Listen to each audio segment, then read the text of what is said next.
আজকে একটি ফেসবুকে তারিক জিয়ার কিছু কথা শুনেছিলাম। সেটা হচ্ছে সংসদ ভবনে তারিক জিয়া আমাদের মাননীয় স্পিকার কাছে বলছে, মাননীয় স্পিকার, এই যে আমাদের চেয়ারটা দেখছেন, এই চেয়ারটায় বসলে কীরকম একটা অস্থিরতা ভাব, মানে চেয়ারটা একটা গরমের ভাব দেখায়।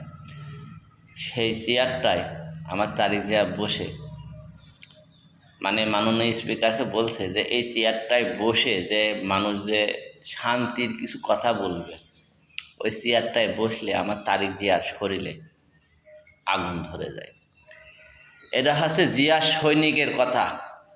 আমাদের জিয়া রহমান দেশের জন্য অনেক কিছু করেছে, তাহলে তার সন্তান দেশকে তাহলে কতটুকু ভালোবাসে আপনার সেটা তারিক জিয়া বোঝাচ্ছে যে আমার বাপ দীর্ঘ দেশের জন্যে বহুত কিছু চেষ্টা করেছে এবং দেশের জন্য সে মারা গেছে, এবং তারিক জিয়া এই দেশকে তার বাপের লাগালে ভালোবাসার চেষ্টা করছে এবং দেশের জনগণকে সেই জায়গাটায় পৌঁছানোর চেষ্টা করছে।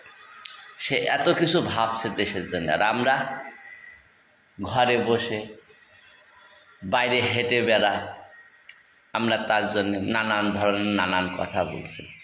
আরে ভাই, রাজনীতি এমনই একখান জিনিস, মুখ দিয়ে বলা যেটুকু শট মানে টপ করে হয়, বাস্তবে সে জিনিসটা করতে বহুত কাঠখোটের দরকার।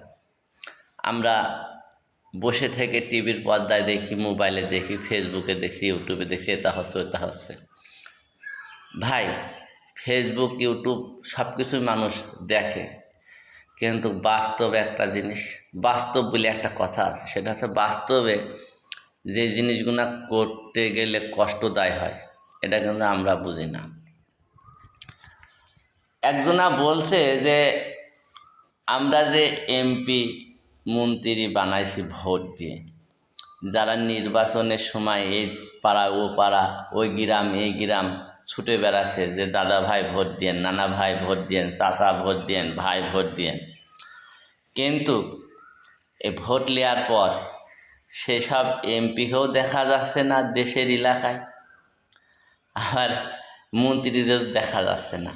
এটা হচ্ছে জনগণের কষ্ট দেয়, যাদের ভোট দিছি, যারা আমাদের ভোট নিয়ে এমপি হয়েছে, ভোটের আগে যে ভোটের একটা মাস আপনি এই বাড়ি ওই